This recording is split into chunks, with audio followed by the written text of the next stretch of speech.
Ex Machina'yı unutun, bu Alex Garland'ın şimdiye kadarki en iyi filmi. Garland'ın Amerika Birleşik Devletleri'nde çatışmaların patlak verdiği bir geleceği keşfetmesi hiç de beklediğiniz gibi değil ve hatta daha da iyi. Alex Garland'ın İç Savaşı, Amerika'nın geçmişi, bugünü ve geleceği hakkındaki tutumları açısından stresli derecede yerinde ve uğursuz derecede belirsiz geliyor. A24'ün pazarlama fragmanlarının sattığı şey militarist aksiyon gerilim filmi değil. Garland'ın senaryosu, daha çok arka planda kalan savunmasız ulusumuzun çöküşüne yönelik savaş gazeteciliğinin telaşlarını ve tuzaklarını görev bilinciyle araştırıyor. Sadece bu da değil, Garland ateşle oynuyor, İç Savaşı 2024'teki seçimlerden birkaç ay sonra yayınlamak, gerçek dünyaya aşılmaz sonuçlar getiren bir seçim. Filmin şiddetli bir uyarı mı yoksa kasvetli bir tahmin mi olduğunu söylemek zor. Yine de her şeyin sonunda, karmaşık ve kavgacı bir gösterim sonrası söylemin ortaya çıkacağına şüphe yok ki İç Savaş, Garland'ın şimdiye kadarki en iyi filmi olarak dikkatle duruyor. İç Savaş,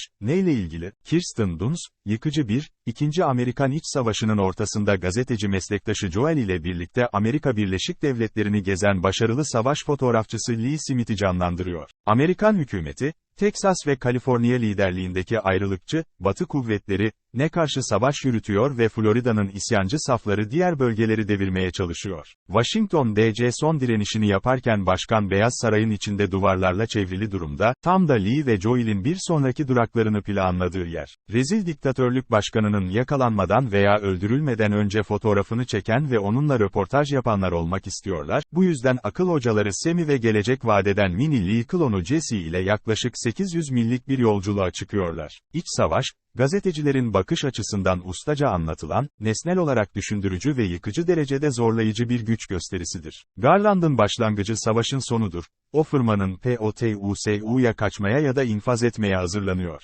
Dunst, filmin keskin nişancısıdır, yalnızca düşmanları yenmek için keskin nişancı tüfeği yerine en çirkin savaş suçlarını ve sonuçlarını yakalamak için bir kamera kullanır. Joel'in eylemi kovalama iştahı ile Lee'nin toplumsal değişim olmadan aynı yürek parçalayıcı iticiliği resimli olarak ölümsüzleştirmenin yarattığı travmayı ele alırken yaşadığı varoluşsal kriz arasında açığa çıkarılacak çok şey var. En iyi belgesellerin önyargı yaratmadığı söylenir ve siz onaylasanız da itiraz etseniz de Garland'ın yaklaşımı budur. Savaş zamanı bir gazetecinin hayatı, bazı izleyicileri parçalara ayıracak bir faaliyet olarak değerlendirme yükümüz haline geliyor. Garland gazeteciliğin önemine ve kamuoyunun bilgiyle uygun şekilde etkileşimde bulunma konusundaki giderek artan yetersizliğine dair ikna edici bir örnek sunuyor. Lee'nin mesleğine olan bağlılığı, bir zamanlar dünyayı kurtaracağını umduğu bir şeydi, ancak bunun yerine fotoğrafları muhtemelen Fox News veya CNN tarafından istismar ediliyor. İç Savaş, Trump'ın basının Amerika'nın düşmanı olduğuna dair söylemini yansıtıyor ve Garland'ın hikayesinde şüphesiz bir medyafobi var. Bu nedenle,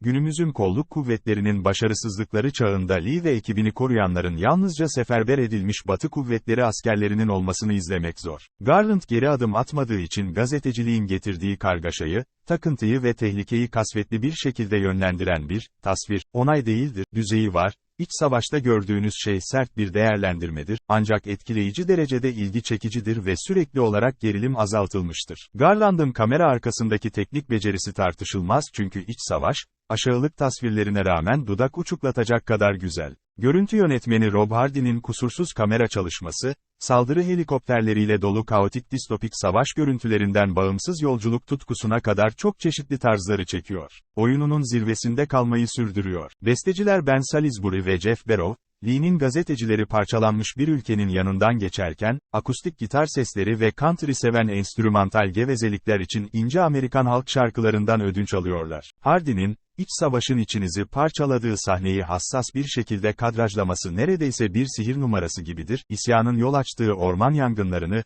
közlerin ateş böcekleri gibi uçuştuğu veya saldırı tüfeği çatışmalarının renkli duman ve tebeşirle aydınlatıldığı doğal ortamlara dönüştürür. Garland içler acısı insanlık dışılığı bu kadar prestijli bir şekilde yönetirken, ekrandakilerin ihtişamı, Clouseau'nun medeniyetin en kötü dürtülerini nasıl yakalayabileceğini hissettiriyor. Lee'nin keskin nişancı kurşunlarından saklanırken durup çiçekleri kokladığı bu küçük anlar, Lars von Trier'in dizginleri eline alması gibi melankoliyi ve felaketi sahneleyen her şeydir. Performanslar yalnızca yalnızca iç savaş sırasında ortaya çıkan istikrarsızlık ve öfke duygusunu artırıyor. Duns, yeni gelenlere küstah ve samimi olan ve asla dahil edilmemesi gereken yaygın gazetecilik tavsiyeleri aktarıyor. Tanınmış bir gazeteci olma yolundaki nankörlük ve yürek parçalayıcı çaba, insanlara iç savaşın telafi edemeyeceği korkunç şeyler yapıyor. Mura'nın adrenalin tutkunu Joel, arka planda top mermileri patlarken heyecandan başı dönüyor ama Jesse Plemons'un pembe güneş gözlüğü takan bağnaz askeriyle karşılaştıktan sonra teselli edilemeyecek kadar çılgına dönüyor.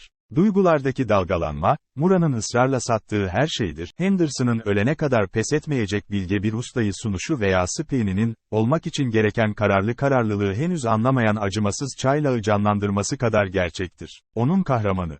Garland'ın oyuncu kadrosu, gördüklerini durduramayan ama başkalarının da yapabilmesi için belgeleyen en kötü gözlemcilerden oluşuyor. Tarihin tekrarlanan çılgınlıkları göz önüne alındığında, onların ateşli raporları, insanlığın lanetli kalıpları değiştirme konusundaki beceriksizliğini yeniden değerlendirmekten başka bir şey yapmıyor. Duns, merhum Amerikalı gazeteci Mary Colvin'e dayandırdığı Smith rolüyle ödül sezonu adaylıkları konusunda ciddi bir iddia ortaya koyuyor. O asla tek boyutlu değildir. Lee'nin içgüdüsel kurnazlığı, deneyimsiz Jesse'yi taşradaki ayrılıkçılardan kurtarıyor. Ancak başka bir sahnede, gizli servis üyeleri ilerleyen saflara ateş ederken Lee deli gibi titriyor. Duns, Lee'nin kırgın alaycılığını bastırmıyor, özellikle de Jesse şu soruyu sorduğunda, "Eğer ölürsem, fotoğrafımı çeker misin?"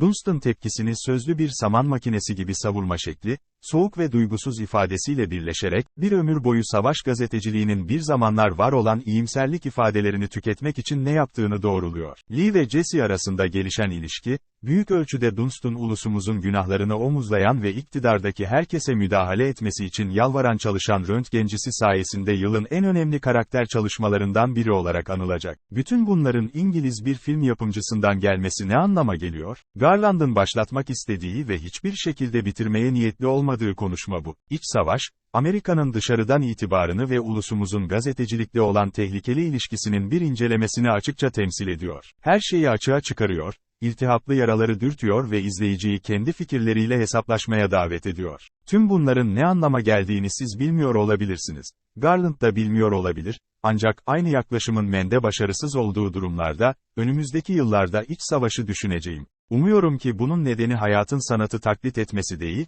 ülkemizin kırılgan demokratik statüsü ve bunun Lee'nin kamerasından nasıl göründüğü konusunda beni büyüleyen olağanüstü film yapımcılığıdır. Bir savaş gazetecisinin hayatı asla kıskanılacak bir hayat değildir ve iç savaş, gişe rekorları kıran aksiyon kahramanı terimleriyle misillemeyi yüceltmez. Garland, yılın en gaddar ve amansız saatlerinden birini teslim etmiş olabilir. Bunu uzun süre hem kafamda hem de başkalarıyla tartışıp çözeceğim.